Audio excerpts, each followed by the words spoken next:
सभी को शुभ संध्या, सभी को प्रणाम। अंकिता बालियान रघुवंशी के YouTube चैनल में आप लोगों का फिर से एक बार स्वागत है। इससे पहले मैंने अपनी एक वीडियो पोस्ट की थी जिसमें मैंने आप सभी को बताया कि वर्ष 2019 में जब मैंने TGT हिंदी का इंटरव्यू दिया तो किस तरह के प्रश्न मुझसे पूछे जा रहे थे और मेरा क्या अनुभव रहा। आज मैं आप सभी को बताऊंगी कि किन 10 बातों का ध्यान करते हुए मैंने 60 में से 56 अंक प्राप्त किए। तो चलिए समय व्यर्थ ना करते हुए सीधा टॉपिक पे आते हैं।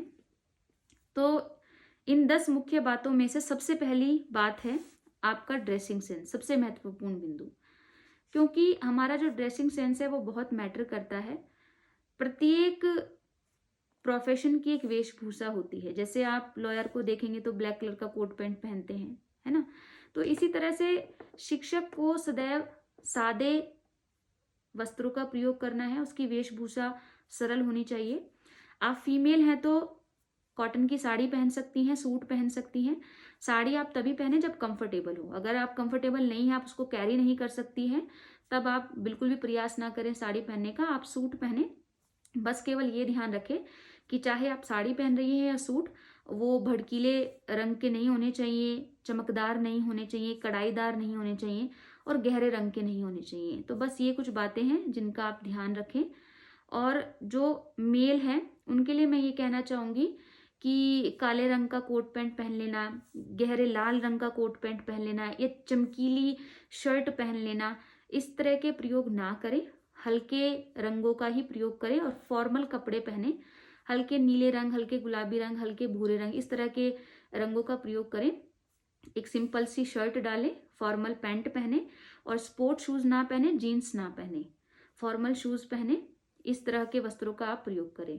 तो ड्रेसिंग सेंस बहुत इंपॉर्टेंट है और केवल इंटरव्यू के लिए ही नहीं, जब आप शिक्षक बन जाएंगे तो आपकी वेशभूषा विद्यालय में भी बहुत प्रभाव डालती है, क्योंकि बच्चे हमसे केवल शिक्षा ग्रहण नहीं करते हैं, हमारे व्यक्तित्व को भी फॉलो करते हैं। वो देखते हैं हम किस तरह के वस्त्र पहन रहे हैं। तो ये बहुत आवश्यक है। सबसे पहला बिंदु, मैंने अपने समय में हल्के रंग की जो है हल्के हरे रंग की साड़ी ले ली थी और उसको ही मैंने कैरी किया था। ठीक है। दूसरा महत्वपूर्ण बिंदु है कॉन्फिडेंस। बहुत जरूरी है और सारे 10 बिंदुओं में सबसे ज्यादा जरूरी है आत्मविश्वास। अगर कुछ गलती हो जाए, कोई प्रश्न आपको नहीं आता है, तब भी आपका आत्मविश्वास बने रहना चाहिए, क्योंकि मुझसे भी गलतियां हुई। मैंने अपने आप को उस समय पर 10 में से 7 अंक दिए थे, स्वयं को मैंने 10 में से 7 अंक दिए थे। लेकिन मुझसे जो थोड़ी बहुत गलतियां हुई उनकी वजह से मैंने अपने आत्मविश्वास को गिरने नहीं दिया। तो यहाँ पे मैं ये कहना चाहूंगी कि आपने जितना भी पढ़ा है उसको आप अच्छे से सही जानकारी के साथ दोहरा लें, क्योंकि गूगल हम नहीं बन सकते। हम शिक्षक है, जीवन भर सीखते रहेंगे और बच्चों को भी सिखाते रहेंगे और प्रत्येक व्यक्ति मृत्यु तक सीखता ही रहता है।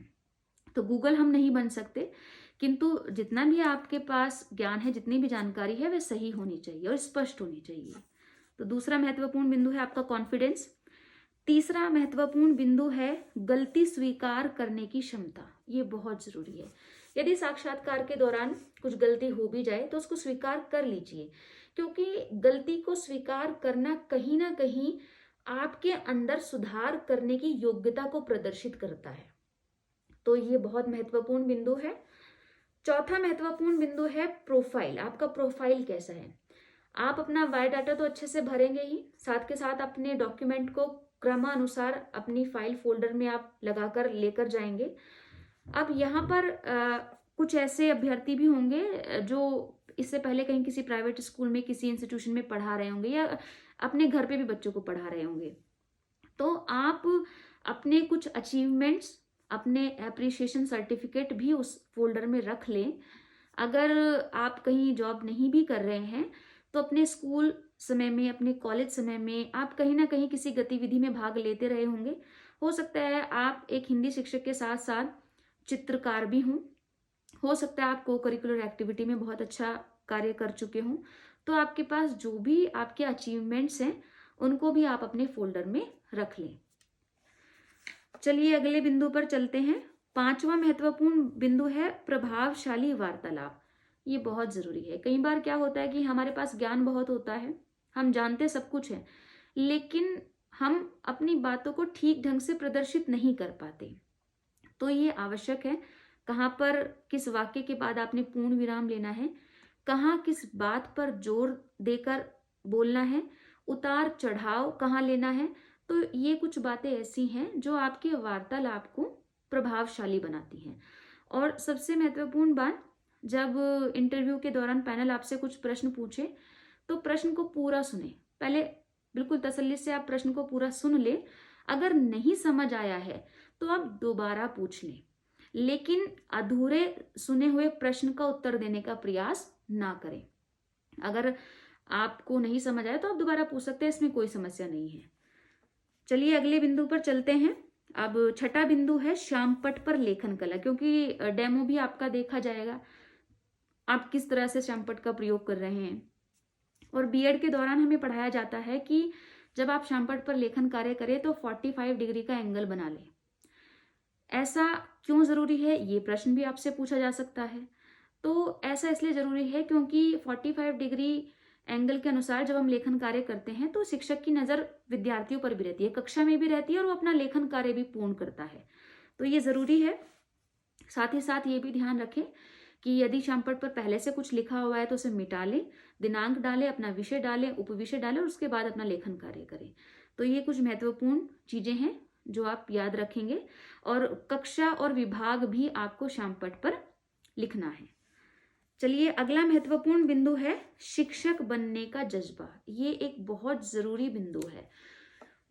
आपके व्यक्तित्व से, आपके वार्तालाप से, आपके प्रश्न के उत्तर देने की शैली से ये पता लगना चाहिए कि आपके अंदर एक शिक्षक बनने का जज्बा है। अब चूंकि आप केंद्रीय विद्यालय संगठन में आ रहे हैं, और केंद्रीय विद्यालय संगठन के अंतर्गत जितने भी विद्यालय आते हैं, कई बार उनमें से कुछ विद्यालय किसी दूरस्थ क्षेत्र में भी हो सकते हैं।